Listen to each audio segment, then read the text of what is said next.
Something that I struggled with a little bit in high school was finding that balance of when to sort of try and fit in and when to work my ass off and work hard. That's why she's so good in the bedroom. We've eaten some watermelon. A shower has occurred. Unfortunately, there was no sex. God, no. Fuck's sake. Fearless family, what is going on? Welcome back to another video.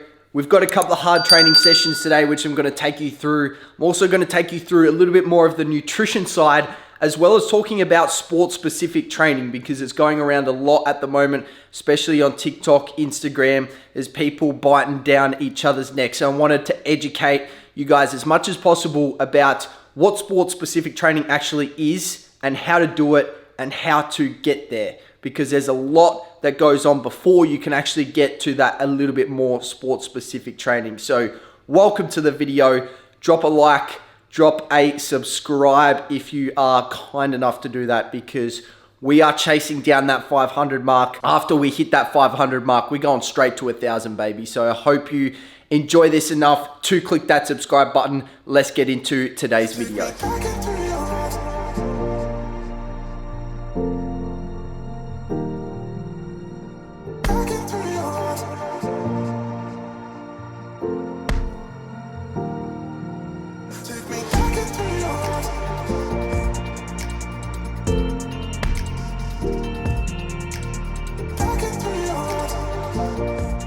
Gym complete. It's pretty tough to film in there because one, you're not allowed any cameras or any tripods. Two, Tori's not there to help film, so the angles wouldn't have been great, but hopefully you got a little bit of an insight there.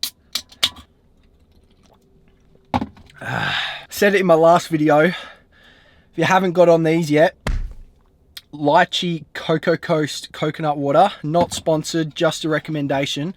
The absolute bomb, and this is definitely my favorite flavor. I was meant to have a little photo shoot with some exciting news coming up to share with you guys, but that has been put off to tomorrow, so I'll have to vlog tomorrow as well, so we can get that content for you. But big life changes coming up very, very soon. So yeah, it's all sort of happening, but it is now time to pick up Tori. We're also going to have a running session. This is probably going to be the toughest running session that I've had since starting with Josh. So yeah, it's not going to be fun.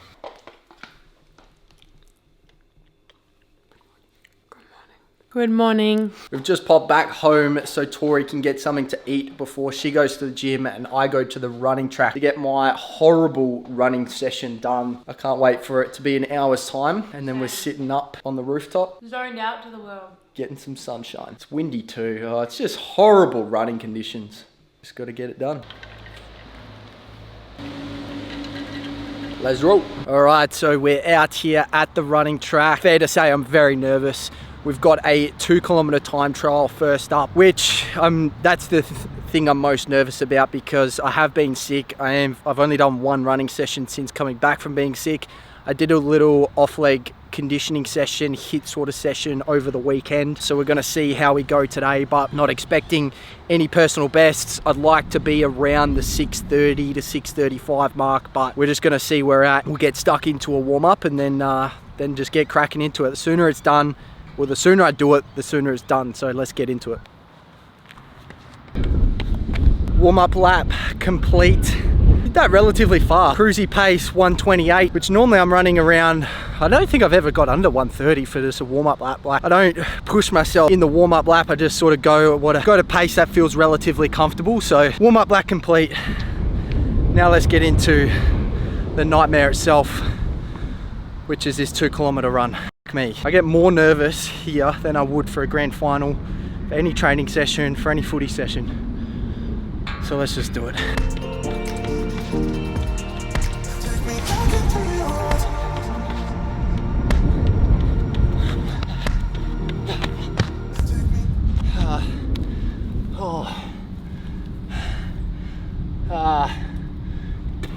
Oh, my legs. Oh, fuck. My legs are fucking burning. My glutes, my hamstrings. Tough stuff. Lactic acid buildup is definitely there. My breathing's not too bad, it's just my legs. They're on a different planet right now, but not the best time. I was aiming for between a 6:30 and 6:35. Like to be around the 6:30 to 6:35 mark, but in which I got 6:30. Not too bad really. I'm now only 3 seconds away from my personal best. So obviously with a bit better preparation over the next few weeks, really focus on that conditioning stuff. Calm, I think 3rd week of pre-season, we're gonna do our time trial, so hopefully I keep building until then. A little bit of the running and training will definitely help, and I might try and get an extra conditioning session in during the week, especially early on as they're just building the loads, and then come testing day with a bit of competition around earlier in the morning so it's not as hot, not as windy, I think is definitely going to help. I talk about the conditions a lot, but you don't realize how much of a difference it actually makes. Add all those little things up, it could be 10%. If that adds up to 10%, I'm taking 6 seconds off. Hold up, wait a minute.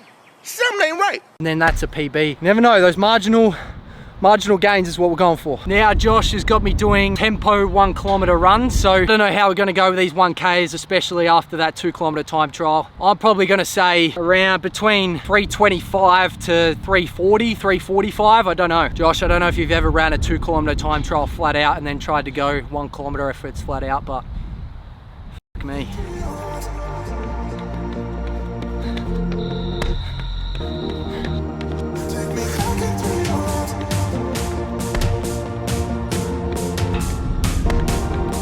So that was a 3:31 1 kilometer, so another 3 seconds quicker than my previous, and then 7 seconds quicker than my first one. We now have some fartlek work, so I've got to get to 7.5 kilometers. I'm currently at 5.63 kilometers. I stop it once I've finished the run, so it doesn't include any walking. So we've got about just under 2 kilometers to go, get some fartlek work in, and then we're done. Then we can chill out.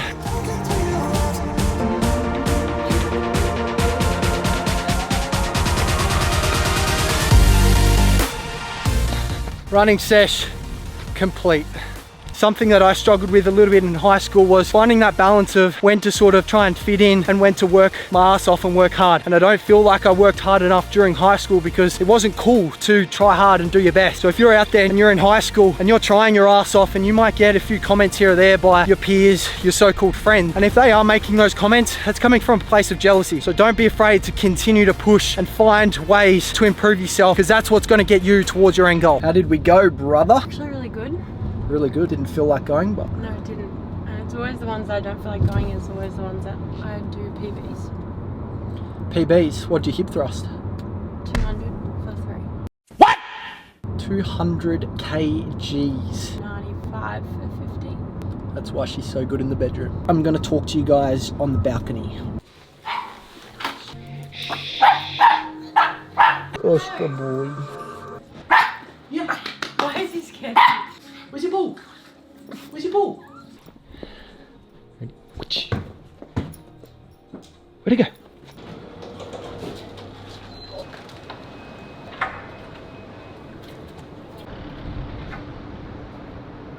We're on the balcony having the best protein bar in the game.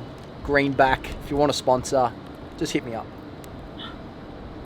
Slide in those DMs, baby. Sport specific training is all over the internet right now. It's all over my TikTok, Instagram reels, everything. I wanted to clarify what actually is sport specific training, because there is so many 13, 14, 15-year-old kids that want to do sport-specific training because these influencers and these so-called S&C coaches want to promote that way of life because it gets views, it's something different, and it's something to get them traction towards their business, which I totally understand, and it's a good marketing tool. But at the same time, you got to be able to educate the young kids along the way, because they don't know anything better. They're only just getting into their health and fitness, strength and conditioning journey. And if they go straight into sport-specific training, I'm a big believer that injuries are going to come later down the track, soft tissue, all that sort of stuff, because you need to be strong first. If you're not strong enough first, your body is not going to be able to cope with the different angles, ranges of motion, and the load that you're putting through certain joints. So being strong is super important. And how do you get strong?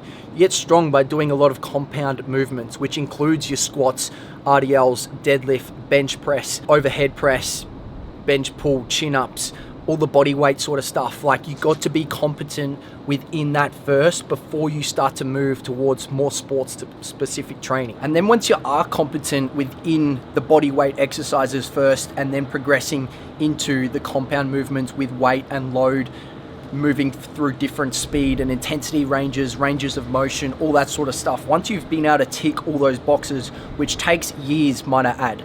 For me personally, I've only just started doing a little bit more sport specific training, a little bit more of the power speed sort of stuff, because I needed to master my squat, my deadlift, my bench press, my bench pull, my overhead press. Those sorts of things I need to master first before I can move towards these different movements. And I've been training for years. I started training with Christian Woodford back when I finished up with the Crows, which was at the end of 2018. And before that, I've obviously done a full year at the Crows within a strength and conditioning program, but I wasn't competent within the main movements. So I had to do the main movements over and over again first before I could move towards any type of other training. So 6, 7, 8 years into my strength and conditioning fitness sort of stuff, now I'm getting into the sport specific stuff, and that doesn't cover my whole program. I've literally just done 2 training blocks which focus on all of my strength, trying to improve my strength numbers, and now we're moving into a 3rd training block of that more sport specific stuff.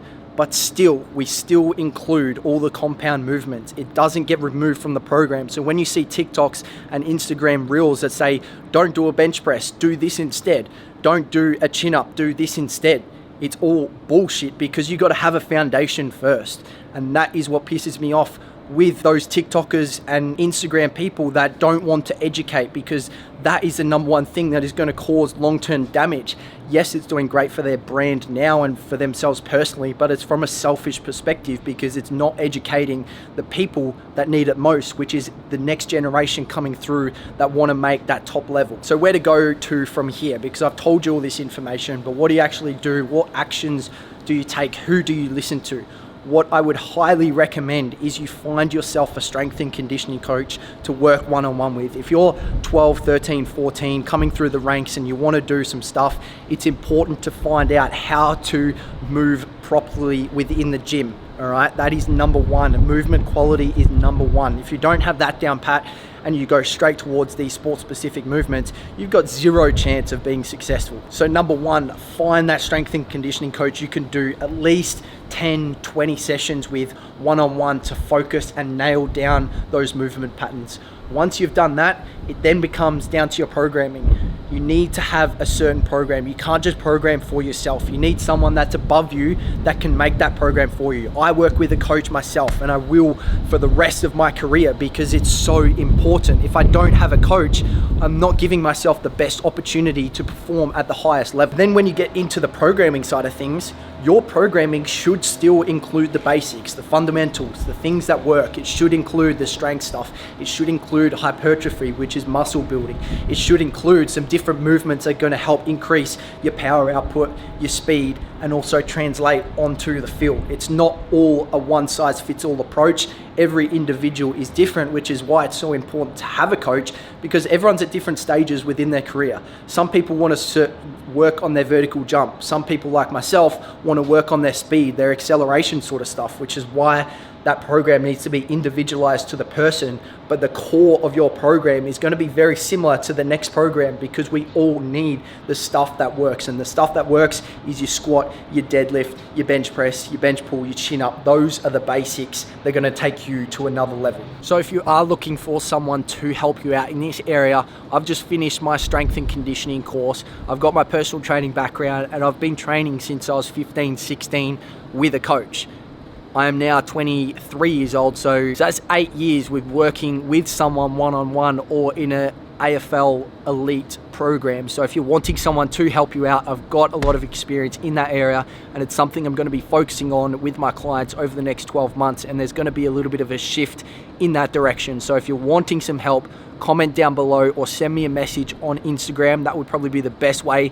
Then we can have a chat, see where you're at, see what we need moving forward, and then we can make those changes to take yourself to another level in 2023. I reckon I've had about a total of 200 calories today. Bro, camera. I just spilled it on me. So, watermelon, cut up some veggies for a roast veggie dinner, and then our favourite show at the moment. Manifest. You're not supposed to tell them. We've eaten some watermelon. A shower has occurred. Unfortunately, there was no sex, but it is now dinner time, and we've got some roast pumpkino. We've got some leftover roast chickpeas from last night, a fresh lot of garlic bread ready to be demolished, and we're also going to have some leftover buckwheat pasta. We haven't eaten much today, so we're going to load up on the calories because I'm starving. God, no. Fuck's sake! Quick, get it off. Tori, help! Brother. Oh. Oh. Shit. Bro's gone down my pants. Not that bad. Not that bad, have a look at it. Just get off the couch. You're banned from eating at the couch. I am trying to protect my kid, damn it! I'm your kid too, Dad. Angeline, Maya told me that she helped. Okay, let's see if it still works. Ow! Do you just look to sit on my hair? Mm-hmm. Also, how do I have 400 calories left? Give us a review, Manifest. Good. But I don't like that we have to wait. Highly recommend. Yeah, 8.5. 8.5 at Can the you... front and 9.7. So we all clearly liked it, so go and watch Manifest. Yes, it's a few days later and I've done enough talking this episode, so if you did get this far, I appreciate the absolute hell out of you and I'm very, very impressed. So go drop a comment, let me know that you have watched, and on the back of everything that I've said today, make sure you stay fearless and go after and get what you want.